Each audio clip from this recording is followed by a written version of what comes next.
he's one of the biggest fans in the world. So for him to be able to see what I've done and the person that it's made me, I can't really describe it. Press play. There's the magic finger. Pressing down. Yeah. The Wrestling Club with Darren and Brett. We've got a show that you'll never forget.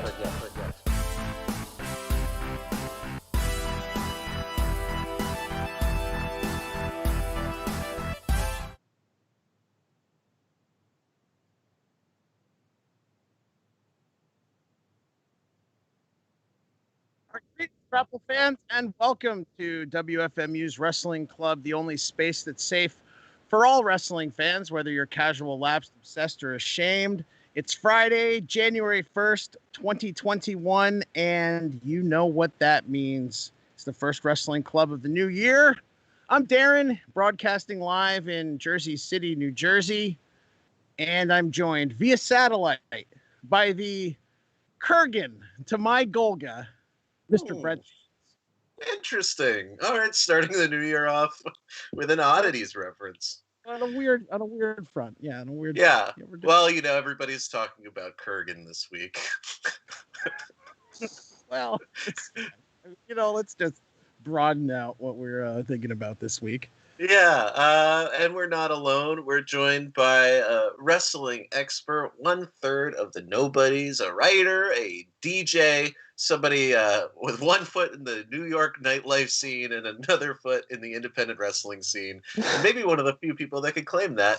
DJ Accident Report is with us today. Thank you. I don't think anyone's ever explained it that way so succinctly. And as you were saying it, it sounded increasingly absurd. It's wonderful. It's why I like you. Thank you. Well, today we are talking about the year that was. We're recording this on New Year's Day after I partied wildly last night. I had my big foam party that I have every year, which is, and don't worry, the foam kills the virus. No, I sat alone for most of the night, and because I was exhausted from this week of wrestling, like a lot of you were. This week we lost Brodie Lee, or I guess last week we lost Brodie Lee, and they had the tributes or lack thereof on the various shows, and then New Year's Day. Some of the Darren and I, at least, are huge fans of MF Doom. His death was revealed to the world. So after all that, it's just like so exhausting. Yeah. Yeah, it was a long week to be a wrestling fan. The best of wrestling, wrestling showed a side of itself that it maybe never has. But then it also showed a side that it always has. So, yeah, I'll have more to say about the scope of what this meant to me, at least.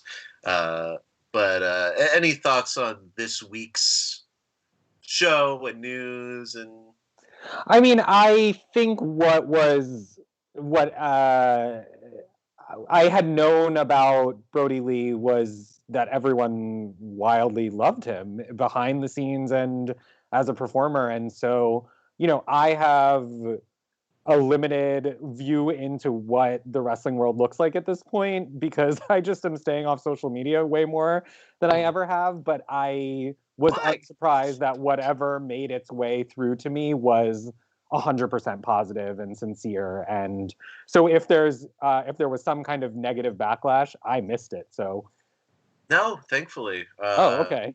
Yeah, no, it's just like a year of like finding out everybody has skeletons in their closet. Unfortunately, he passed, but it's like we got to celebrate one of the few decent wrestlers with what was the show of the year by far, in my opinion. Every other wrestling show, we're looking back in 2020. we're looking back at 2020 in the future. Like 2020 wrestling shows are going to be like weird oddities that we're going to, you know, kind of look back. But there's not a lot of great shows, but that's the one that will stand the test of time, I think. Yeah. You know, I guess here's my rant portion, and I'll try to do it succinctly as I did your intro, Eric. But like, I think AEW did a really nice job, and I'm like not a wrestling fan. I don't have a side in this battle of like AEW or WWE or whatever. I just know WWE is a bad company, run by a bad person. That just happens to employ people I like as a wrestling fan. And, you know, I've been disappointed by them in the past, but there always seemed to be like a financial, you know, like capitalist reason for their awful things that they do. But it just seemed like particularly, I don't even want to say petty, but like callous. I have a stupid question. What did they do? I did not watch any wrestling this week. Here's the thing. I'll go back and watch it now that you're speaking so highly of AEW shows, because it sounds very sweet and sincere, and from what I've seen floating around, it sounded really authentic. But what did WWE do or not do? Well, you can watch WWE's tribute in about 15 seconds. Got it. All the shows. Yeah. Yeah. It was literally a graphic. They put up a graphic. The website had some like articles and, you know, video clips and stuff. But, you know, when Jimmy Snuka, the murderer, died, they did a whole lot more. When I was watching a bunch of old wrestling this week, and when Sapphire died, right, they honored her with way more gravitas than somebody, and this was it. She like died in like '96 when the roster completely changed. They did like a half an episode of WWF Livewire dedicated to Sapphire. Yeah. I mean, at the end of the day, Vince is like a Trumpist, and if he perceives someone as having betrayed him, he pays them in dust. Like, that's all there is to it. Yeah. You know, like, there's nothing surprising or whatever about it. I mean, a lot of people are comparing Brodie Lee's death to Owen Hart as someone who was beloved by the wrestlers and maybe underrated by the fans in a lot of ways, or by the companies that he wrestled for. But the difference is, you know, AEW does this beautiful send-off with, you know, his family and all these great moments and the promos and everything. And, you know, Vince McMahon sued Martha Hart and Owen Hart's children. You know? Yeah. Yeah, it's pretty night and day at this point. And you know, like, I was just comparing it to like the scope of this year, and it's like, you know, maybe AEW shouldn't be having audiences at all, but from what it sounds like, nobody really gets sick. The only notable person that got sick was Jon Moxley, who got the WWE strain, the performance strain. Yeah, you know, like, but it's just like WWE's whole. I mean, they were like anti-mask for a while. Like, yeah. I mean, the backstage gossip was that it was not no one getting sick; it was everyone getting sick, and no one doing anything about it. Yeah, like I remember hearing some report where like Kevin Dunn got on like the PA and was like, "Take your masks off." Yeah, we don't want to remind people that we're in this thing where, which is so ironic, because if you look at the two like outputs, the products that they have, like AEW is the one that feels more like the old times, right? Whereas WWE is in the Best Buy arena, right?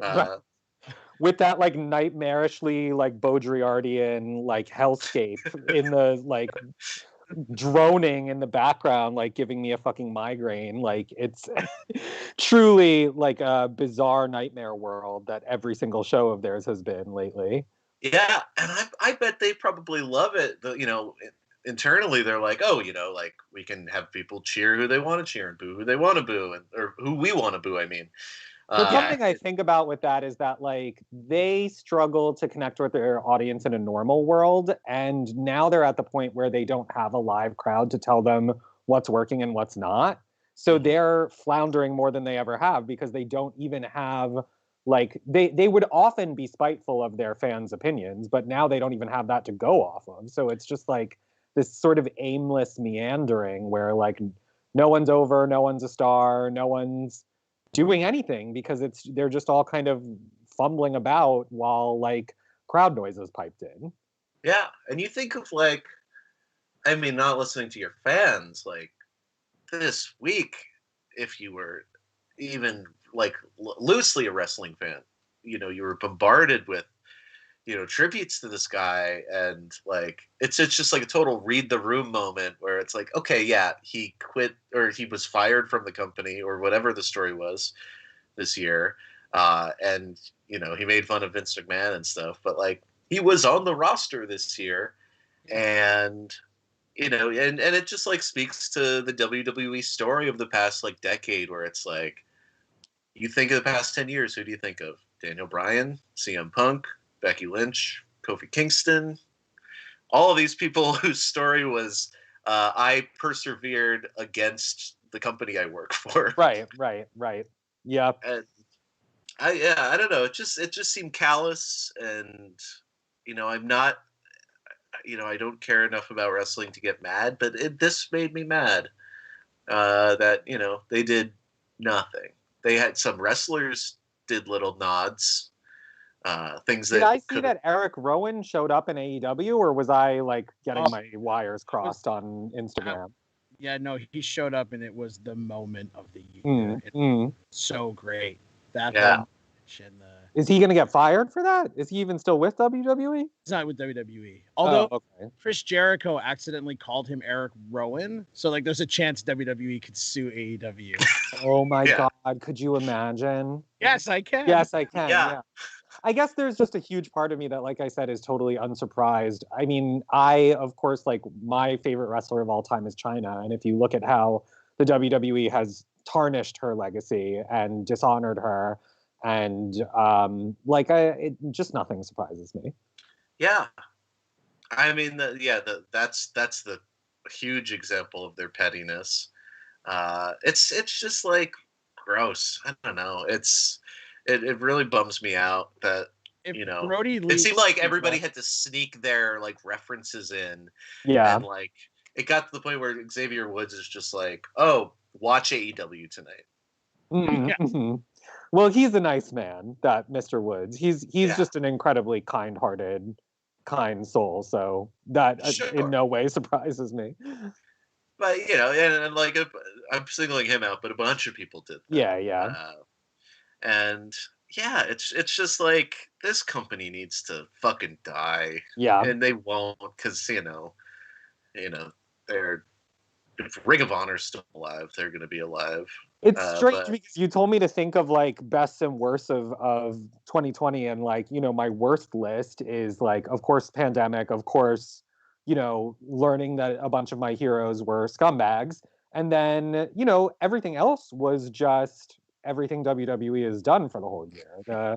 The ignoring of the pandemic, the psychotic, you know, the denial of reality of their writing, the firing of Selena Vega, the being bribery to be declared an essential business, continuing business with the Saudis. Like, we could just keep going. Like, it's like the worst of list is just like literally every single thing WWE has done. I meing, there's what can we praise them for? The Wyatt and Cena, like, postmodern, like, WrestleMania extravaganza. Like, that was the best thing they've done all year.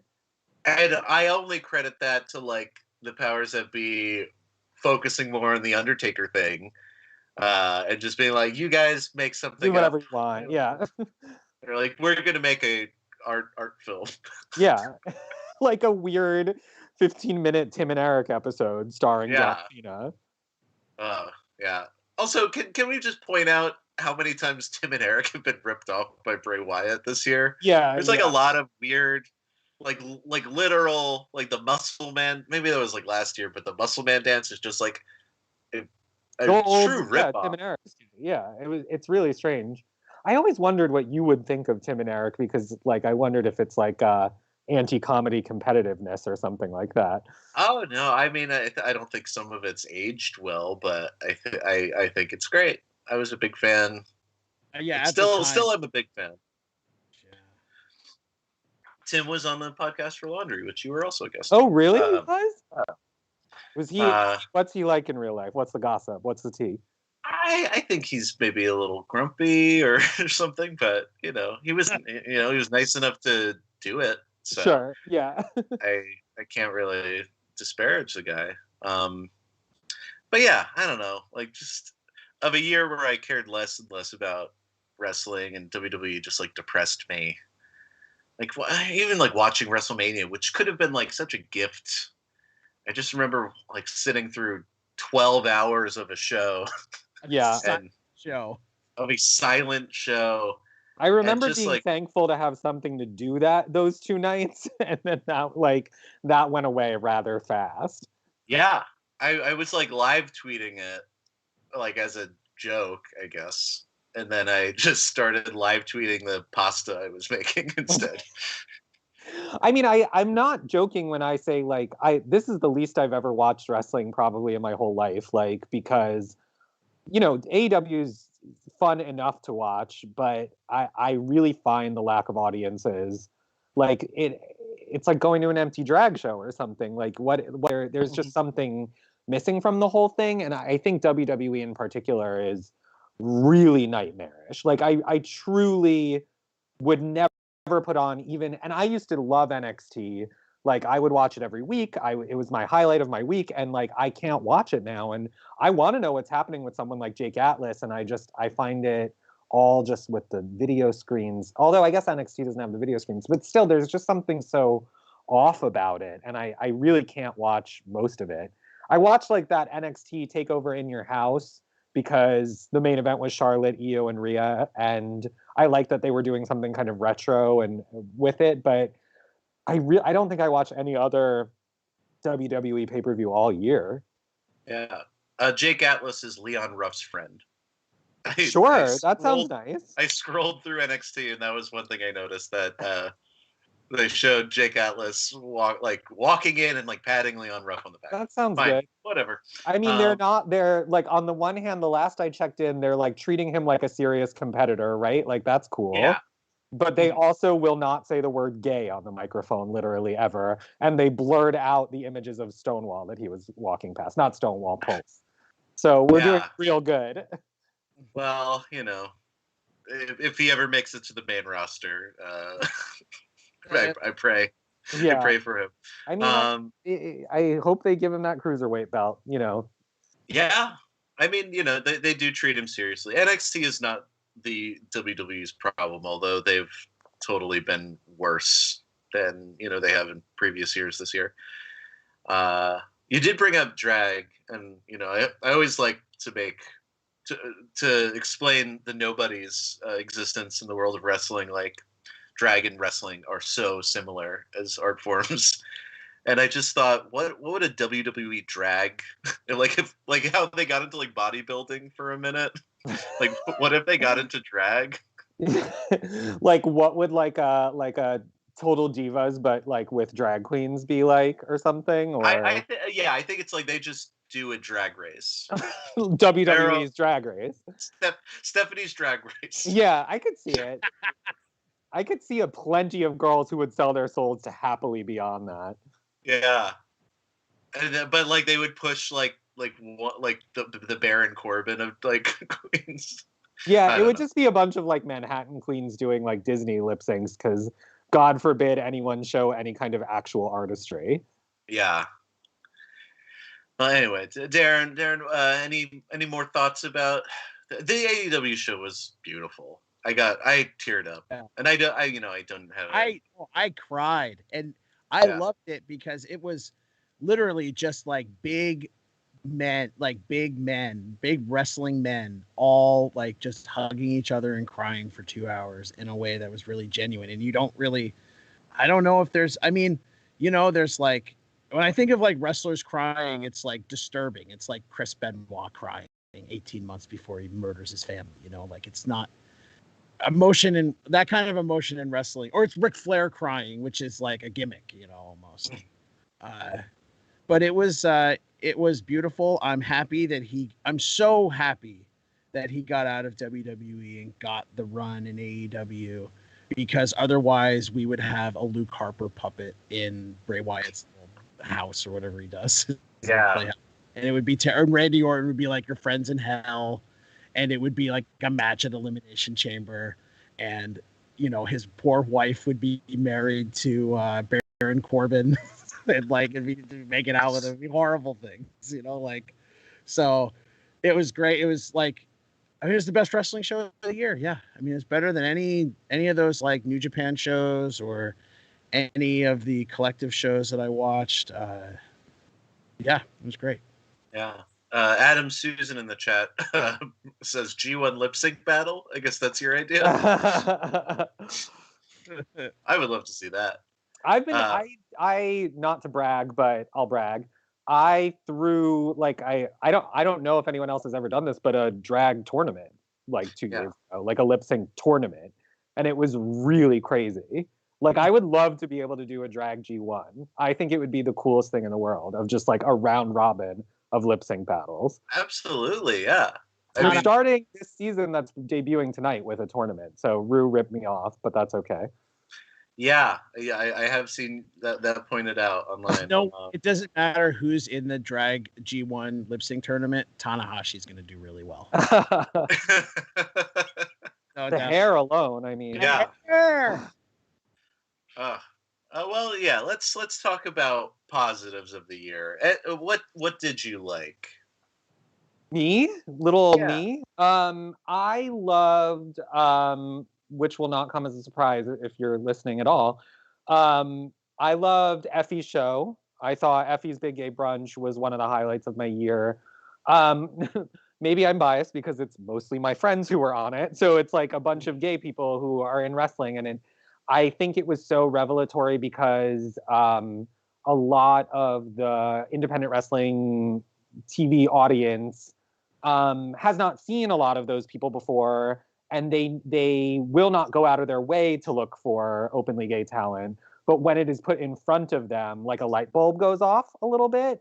And so it was amazing to see the GCW audience like really freak out for someone like Still Life, who is like a trans non-binary wrestler and has a sort of meta, complicated postmodern gimmick.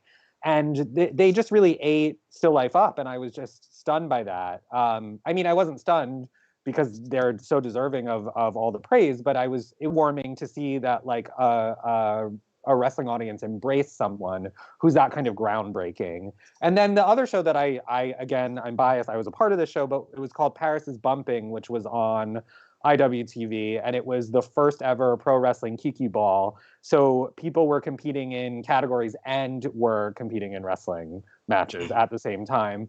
And it was like a really cool kind of hybrid format it's the same kind of thing where I think wrestling fans are in general incredibly open-minded, but they're not always curious in the right ways. So a wrestling fan isn't going to go looking for like a ballroom video because they don't know what that is and they just have never heard of it. And so unless it's put in front of them, like they just won't really look into it. But the second, we put like a Vogue Femme category into a wrestling show, people were like, I have never seen anything like this. This is incredible.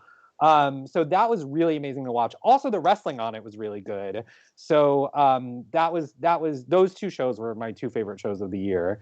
I mean, the Effie show, we had Effie on the week before it happened, and there was a little dream I had. I always wanted to have that, like, I always think of like Randy Savage on like local radio in Florida. They're like, well, Randy, you're actually going to have a match tonight against so-and-so. And then he like cuts a promo and, you really like lean into the kayfabe.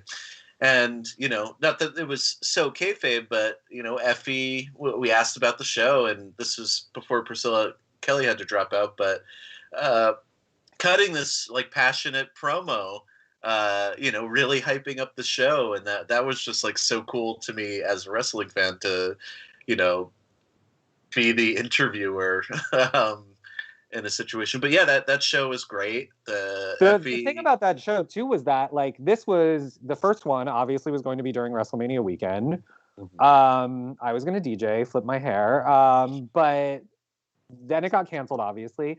But I don't think people knew that it was in danger from the second it was announced, because there were bomb threats against the show, because that's how much people hate gay people in America still. So like the fact that this had to go through like so much to get made is like not just because of COVID, but just because like something like a gay wrestling show is still like a threat to like the American integrity of the wrestling industry or whatever macho nationalist hetero bullshit people are reacting to there. But like to see it finally fucking happen was just like a magical moment. I mean, you know, you talked about seeing a lot of crying in wrestling. I was sobbing watching Cassandro versus Sonny Kiss.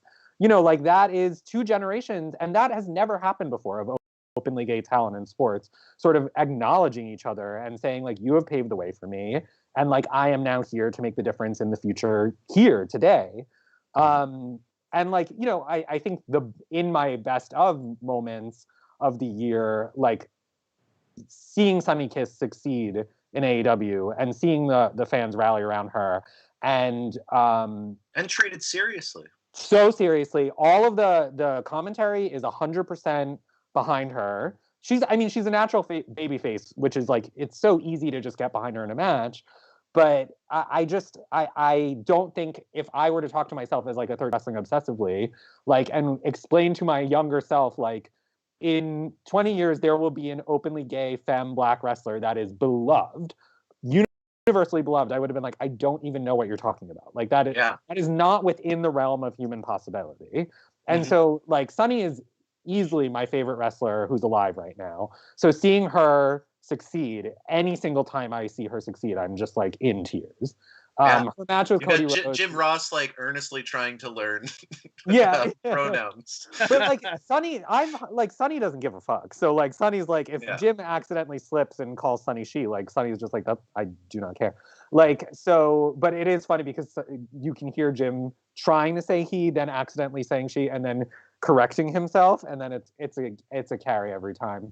But I thought Sonny and Cody was my favorite match of the year, easily. Yeah. You know, I didn't see this past week AEW, but that was, you know, because it gave me the feelings that wrestling matches are supposed to give you of like, what if Sonny wins? Like, what if the underdog wins? And Cody played it so smartly that he was kind of overreacting and misbehaving, and so he was a great heel in that match.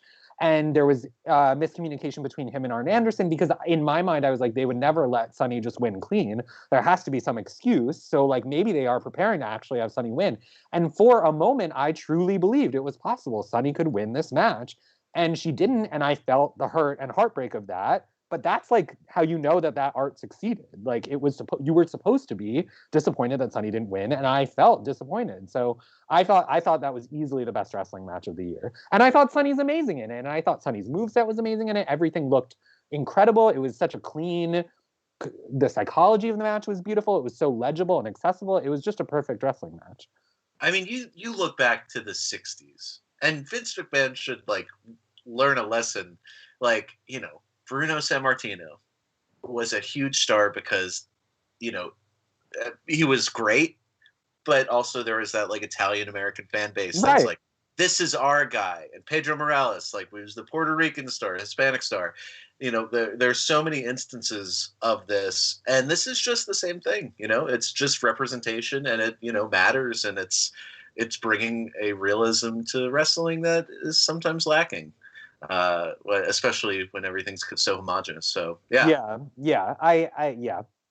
That was my best match of the year. So, and I'll say from you know, I know you're not the biggest comedy fan, but I you know, I love comedy wrestling, and that show had some of the best, like the Twink Gauntlet, like was great.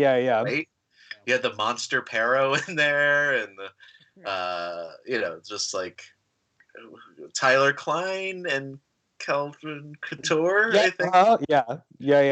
They stuck out to me, and then the Effie match was just, you know, a spot fest of like dildos and sex dolls. Effie, I mean, there is something like, you know, like, of course he's like a real punk, so like there, like every single thing he does is like he is putting on a punk rock wrestling match. Like this is like not going to be like, it is going to break the rules of what a real wrestling match is supposed to be. And, you know, so I that comedy wrestling is not always my thing, but of course I was like, this is pretty amazing that a bunch of like the kind of audacity of forcing straight people to watch that shit. I'm like, yes, exactly. Mother Divine is like smiling down from heaven. Yeah, speaking a thing I enjoyed, didn't love every second of it, but to see it as a main event on a big pay-per-view, the Stadium Stampede, it seemed like AEW like fully like realized being a thing born out of like being the elite, which is like, hit or miss for sure, but now they have the keys to a football stadium and have free reign, and they really went all out. They got a horse, and they had Jericho beat up the mascot, and it was just a fun thing for me. I totally forgot about that until you just mentioned it now, because it feels like it was 9 years ago. Yeah. But that was one of those things where I was like, every moment of it, I was like, this is not good, and I hate it. But I was also cackling the whole time. Yeah, I mean, wrestling is campy and bad, and they just really leaned into it. I maybe could have done without the Matt Hardy in the pool. But I didn't know the context of it, so I just thought it was really funny. Like, I learned later that people were very upset about that, and I was like, I don't know, I thought it was kind of funny. I mean, I wasn't upset about it. In universe, there is a precedent that when he enters a body of water, he transforms gimmicks. But yeah, I just thought it was like to see something and compare it to like the Money in the Bank match that they did for WWE, which is like the worst match of 2020. Yeah, the worst comedy, like Vince like berating AJ Styles and Daniel Bryan, and like, we did get to see Shayna Baszler choke out Rey Mysterio. Yeah, that was cool. No one was mad at that. Yeah, no one was mad at Asuka winning. Obviously, everyone was like, "Okay, yes, good, yes, correct." Yeah, absolutely. But like brother love cameos and stuff. It's like, who's writing this? Oh, it's Brother Love, I guess. Yeah. But I just thought the Stadium Stampede was fun. How about you, Darren? Any huge highlights? Oh boy. Well, I just rewatched that Stadium Stampede that you mentioned it, and I watched the Boneyard match back and forth. We were talking, and I was like, I think I might have liked the Boneyard match more, just because maybe it was WrestleMania weekend, and it was like wrestling had become like this disembodied version of itself that was. And it was such a bad, yeah. The lockdown feels so much worse, because it's like anytime I'm sad in my life, I watch wrestling, and now I can't watch wrestling because it's just like highlighting this weird time in our lives, and like it was just really bad. But I remember liking the Boneyard match, but then I went back and watched it. Oh boy, garbage. It's so disgusting. Dumb. There's times where like the Stadium Stampede, I don't feel like I'm being talked down to as an audience person. No. Like I feel like I'm laughing with them. But that, like the Boneyard match, where I was like, I feel like now you're just like, I'm not an idiot. Like, you don't have to treat your audience like I'm it. I mean, it comes down to whether you think like whether you want to see Hangman on the horse or Undertaker on the tractor. Yeah, and, I liked it enough. If you're gonna showcase the Undertaker. Yeah, sure. But no, that was not a showcase for the Undertaker. That was a showcase for Mark. That's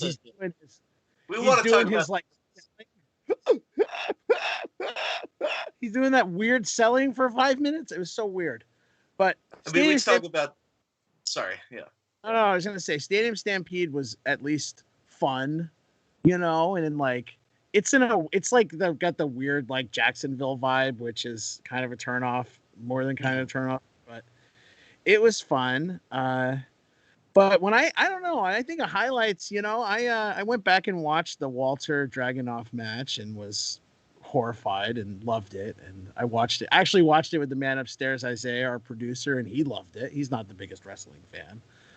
It was maybe the best empty arena match. Like there's not even like fake crowd noise or anything. Yeah. It's just sound of Walter hurting a man, hurting this person. Mm-hmm. He's so good. Oh, the best. He's the best seller in wrestling. Is he the one with the bad teeth? Is that who I'm thinking of? Who He am I might thinking? have weird teeth. I think of like Timothy Thatcher. Who am I thinking of? That's Timothy Thatcher. Yeah. Yeah. Incredibly good looking, and then he opens his mouth. Yeah. Okay. Dragunov is a small, feral Russian, German Can't Russian. picture her. Yeah. But he wrestles like Ishii, where he's like, it's just you're watching this. He's just like conveying pain on a level that nobody else does, and maybe it's because he's getting hit really hard by Walter, but that was fun. Yeah, I don't know. Wrestling was really weird this year. I feel like it was always kind of a letdown. I have liked AEW all year. I have followed it every week. Because it's mostly a good show, or it's mostly a watchable show. I love watching AEW Dark more than the main show. Honestly, more me of my too. friends are on Dark. Like I don't I hate harping on like the representation of it all because it's just become such a cliche talking point. But like, the main show is the same straight white dudes who run the show. And Dark has all the cool people. Like Anthony Bowens is on Dark, Sonny Kiss is on Dark, Joey Janela's on Dark, Diamante's on Dark, Nyla's on the people I care about are on Dark. I don't really the main show I like skip most of the time. Yeah, I mean they do a good job at circling talent around. Like Dark never feels like WWE's like C shows where they're just like dumping ground. It's not main event. No, it's more fun. Yeah, I mean, I could see Kenny Omega appearing on Dark. The Young Bucks were just on the last one. Like, oh, were they? Yeah. Omega wasn't Kenny Omega and Joey Janela the first main event on Dark? I think so. Yeah. Yeah. So I mean, that was for setting a tone, but yeah, it was just Dark. Dark has been a true highlight. I love who are my favorites on Dark. I love Red Velvet, stirring it up. Cute. Yeah. I like. Who's that? Oh, who am I obsessed with? What's her name? Roche Chanel. Yeah. Who comes to the ring with a purse, which is the most iconic thing in the world, because what do you need a purse at the ring for? And I'm obsessed with her when she goes for like a running knee to the face in the corner. She does like a prance away first. It is the funniest. She has the best like characterizations of anyone on that roster. Absolutely, yeah. Like you want to see those huge characters. I mean, there's other ones that are like, okay, you're coming straight from indie wrestling. Sure. Yeah, there's some like, I mean, there are also like a lot of like 22-year-olds on it that are like, I started 6 months ago, like, but there's something charming about watching that too. Definitely. Like Anna Jay was one of like, she's like been in wrestling for like 6 or 7 months. Like, yeah, and she's like a fresh kid, and she's really good. She's improved so much this year. Yeah, I didn't realize she was so new. Yeah, she was really good the other night. That was a good match she had. Maybe I have my dates wrong. So if I'm thinking of someone else. No. I think you're right, because I remember her popping up and seeing like, wow, this person seems like they have a ton of potential, but they're like wearing a top hat, bow tie, and maybe this is where like the machine comes in and buffs out some of the rough edges, and now And then it did. Yeah, it's great. She got her friend Tainara. Yeah, it's Dark has been a highlight. I truly love the Jericho MJF Me and My Shadow performance. Absolutely. MJF has been a real charm this year. I think the other person in AEW, he's my performer of the year.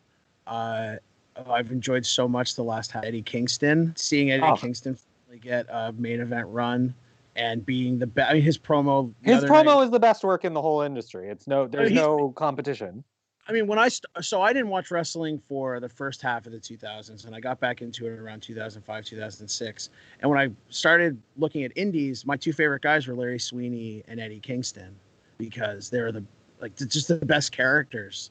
And it's so great to see him in that role, and he's been so fantastic. So I mean that's the best part of AEW, right? It's just like listening to they have real characters and real talking, and you can sink your teeth into it and get behind it. And now it's starting to pay off because this week they look like, the A show. Right. The top, it's only a matter of time, in my opinion.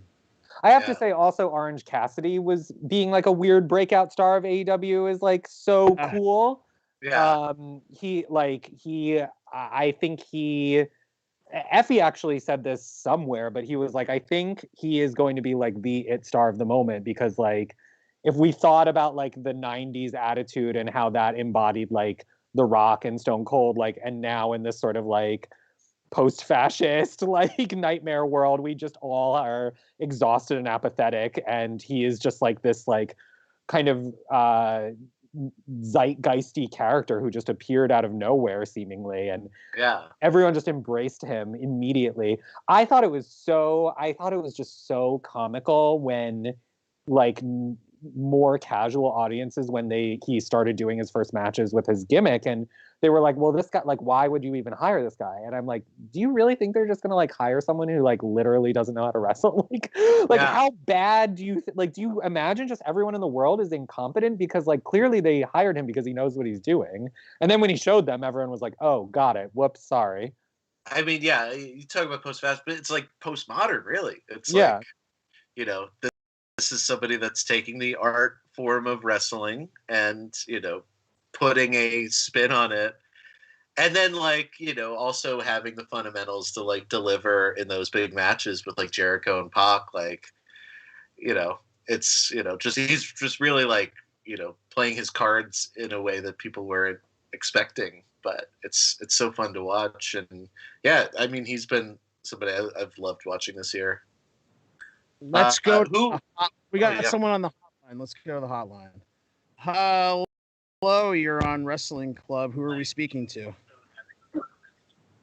Hello? Hi, guys. Hey. Hi, it's Adam. How are you? Yeah, hey, Adam. The show and all the talk. Happy New Year. You got to turn your stream down because we're getting a bad echo.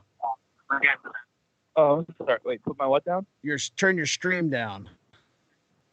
Oh, okay. Oh no, it's better now. That's all good. Right, there you go. Hey, Adam. Happy New Year. Thanks for calling the hotline. What do you think about 2020? You as well. Back? Yeah, I was just agreeing with you guys about Eddie Kingston, and one of my favorite moments was at the pay-per-view a few months ago with the I Quit match, because it was Bryce Remsburg refereeing the main event with Eddie Kingston, and they had gone back, so far together, and there they were in the main event of a pay-per-view. That hit me in the feels a little bit, even before the match started out. I mean, that whole pay-per-view was great, but just seeing Bryce getting the call Eddie Kingston at a pay-per-view main event, knowing they can go back all the way to Chikara, and because I was watching some of those high spot interviews throughout the year, and they were always talking about old stories of just going on the road together, and seeing that was really cool. That's pretty much it. But I just wanted to wish you guys a happy New Year, and thank you very much. Thank you, Adam, real quick, do you have anything you hated this year? I really didn't like the Boneyard match either. I mean, I think that the Biker Undertaker character he's a bastion of toxic masculinity that it irks me. I don't mind him being a biker, but yeah. Brodie Lee was a trucker. Yeah, sorry, I couldn't hear that. Oh, I was just saying Brodie Lee was a trucker. It's like it's not so much the character; it's just the person behind it, really. And I think seeing Mark this year, I remember, has been but the biggest negative, the celebration of Mark, the man, Mark from Austin. Very bad. Like embarrassing, actually. Yeah. Like nobody can tell him to just not wear the Blue Lives Matter shirt or whatever. It's been proven. And I have like a 6-foot cardboard cutout of like the Undertaker in my living room, and I like walk past him every day, and I'm like, fucker, like, I'm so fucking mad at you. This year has proved though that Mark Calloway is a smart guy because he never broke the gimmick. Because obviously, what's under the gimmick is nothing. Yeah.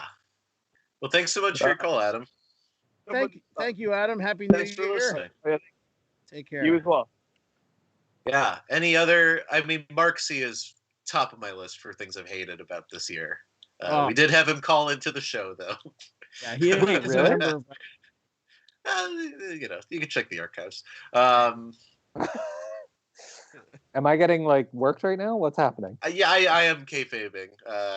Yeah, he promoted some of his new. We're trying to, as you know, some other bad wrestlers would say, we're trying to work ourselves into a shoot here. I see.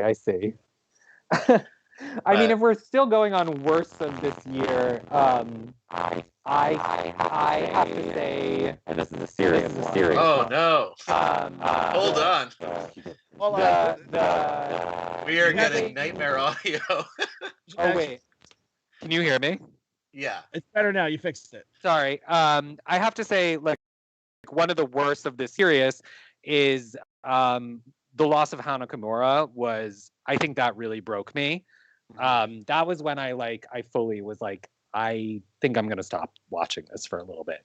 Like I really was like, this scene is too cruel, and like I can't participate in it for a little bit. Because I think what scarred me about it, I watched her on Terrace House, the reality show, before I had watched her in wrestling matches. And so when she passed, I knew of her from the reality show. And then I went back and watched, like, you know, for days, I just watched everything she had ever done. And I was like, she would have been the world's biggest pro wrestling star. She was so talented. She was so beautiful. She was so cool. And so her death really just completely wrecked me for weeks. Yeah, I said it for years. Like I was not a Joshi. You know, I don't know Joshi so well, but the times I would, like, you know, just watch a Stardom show or something and not know anybody, she was the one that was like, "Whoa, you are the star. You like are just had charisma, like Dusty Rhodes charisma. You have like, it's just pouring out where everybody else is maybe like a little generic and stuff." And she was obviously going to be the ace at some, you know, I mean, her and Julia, I thought, were the future, you know, and it was, you know, with Brodie Lee passing this week and thinking back to Hana Kimura, you know, that was kind of, you know, the wrestling community did kind of rally around her. And I know there were things on AEW about her, and it's just, it was awful. It's horrible. Yeah, I mean, on the flip side, I will say, and it shouldn't have taken her loss for me to realize this, but it did help me appreciate how much of a prodigy she was. And, you know, like, I went back and watched her, like, fighting, like, Minoru Suzuki, and she was 19 years old and, like, punching him right in the fucking face. And I was like, she's the most iconic person I've ever seen in my life. Yeah. And, like, it was so horrible what happened. And, you know, I hope those things don't happen. I hope that doesn't ever happen to anyone in this industry again. I'm sure it will, because of the conditions of the industry, but it was truly tragic. Yeah, and for somebody so young to have, like she went from, like, the Odeyo Tai, like, I'm sort of like the bratty one of these, like, kind of dark bad girls, and then, like, the visual transformation into the leader of the Tokyo Cyber Squad, and she's just this, like, insane raver girl. I was like, this is, like, the coolest thing in wrestling by far. Have either of you watched the Terrace House? I wouldn't recommend it now because it's too depressing, but were you watching the Terrace House season that she was on at all? I was not. I'm not a big reality fan. Oh, it was, I mean, it's like, the show is not exciting by any means. It's like the real world, but, like, with all the volume turned down. Like, it's completely tedious. But what was amazing to watch was, and I realized this sort of after this all went down, was that she was like talking about her matches every week, and she was talking about, like, being in the Tokyo Dome, and everyone in the house kind of just laughed at her and was like, "You're a wrestler. Like, this is a joke. You know, like, you're kind of a joke person." Like, and it was crazy because, like, they just didn't get how big of a deal she was and how talented she was, because, you know, and she even would say, she's like, men like laugh at me when I tell them I'm a pro wrestler. Like I can't get a boyfriend. Like everyone thinks this is a joke. Like they don't take me seriously, or they think I'm too strong. Like it was amazing because they just were not appreciating how she was like one of the first people to women's matches in the Tokyo Dome. And she goes home and she tells them like, I'm going to be competing in the Tokyo Dome. And they're like, oh, okay. And then they just like keep eating dinner. Like they just don't take it seriously. I mean, besides the one AJW show, I think at least in the past 25 years, she's one of like 4 women to wrestle in the Tokyo Dome. Yeah. I mean, I think China did. Okay, yeah. Japan run, but you have to go back to the Egg Dome super shows that they would have with all the women's promotions. And Madison Square Garden last year too. Mm-hmm. She was on that show. Oh God, that show. Yeah. The one that started 5 hours late. Yeah, with the Enzo and the real one, and what was Cass's indie name? I know it was really bad. Cass XL or something. Oy vey. Yeah, we won't talk about that. We won't disrespect Good Hana's name with those jabronis. Well, yeah, we'll edit that out of the. Yeah. Anything you've hated? I hated WWE. That first month of Raws was, I felt like psychologically damaging to me because I don't know, I'm like cramped up in this small room in Jersey City. Let's face it, Jersey City, not the best place to be locked down. And like trying to like those silent, like remember they brought Stone Cold in. Oh yeah. Back and forth with Byron Sexton. The worst thing. I mean, it was the worst thing that ever happened in wrestling. It was so bad. And I think one of my least favorite parts about that week was that, like, I'm sure you saw it, Brett. I don't know how much of like a media reader you are, Darren, but like there was all of these like condescending articles in like mainstream newspapers of like pro wrestling is avant-garde theater when there's no audience. And I'm like, you're like all like this is so like classist and like just like shitty. Like why, like everyone being like so smug and self-satisfied about like it's even more fake. And I'm like, just like read a book, do something else. I don't know. Yeah, I mean, it's so funny too that it happened when they had their most like stacked roster, and then they had like Austin and Cena and people, and Undertaker's doing his like last match, and you know whatever that means to you. Like these are Goldberg, like Lesnar. They were all on these like weird shows happening in a gym in Florida. Yeah, and all the empty seats just reminding us that everything is gone. Yeah. Austin doing like, give me a hell yeah. And then no one responding. Like who thought, like, no, I don't know. Like who could ever think on paper that would be an okay thing? And somehow the video screens are worse. Yeah.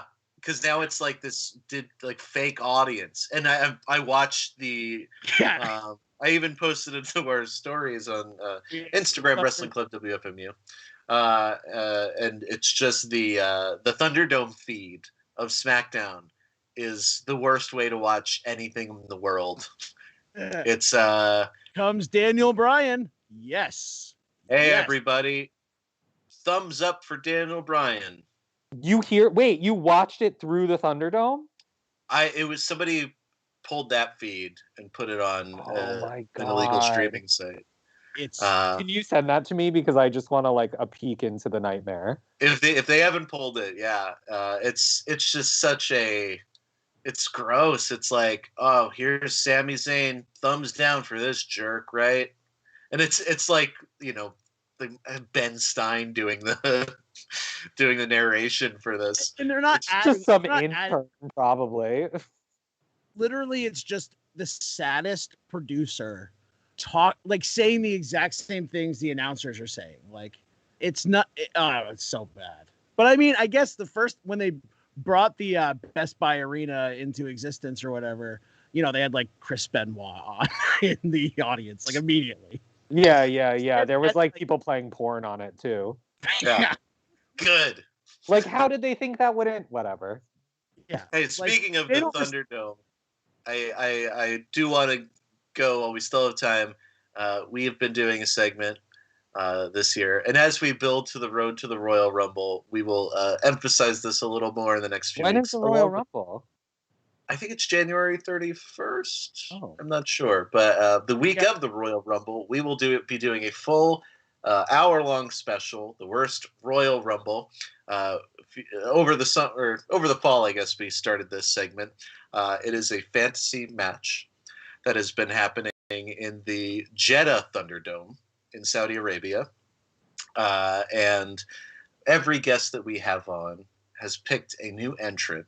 And right now we have a full ring full of competitors, including some people outside of the ring.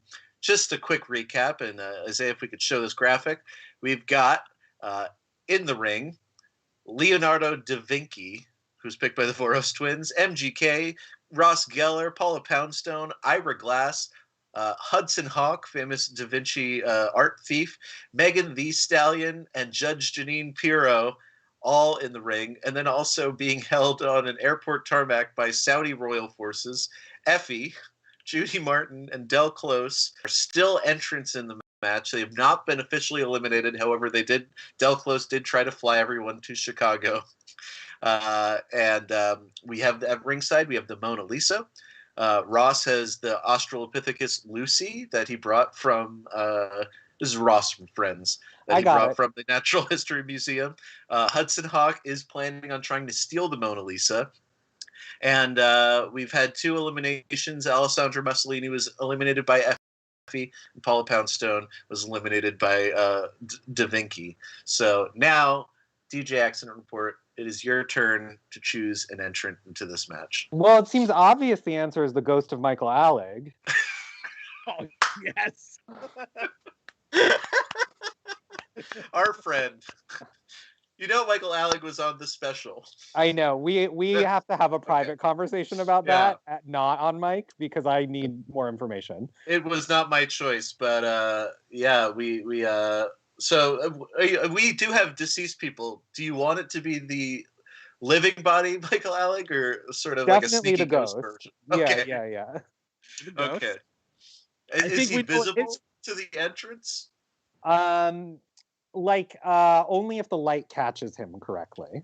Okay, so he's sort of he's like a spectral. luminous. Yeah. Yeah.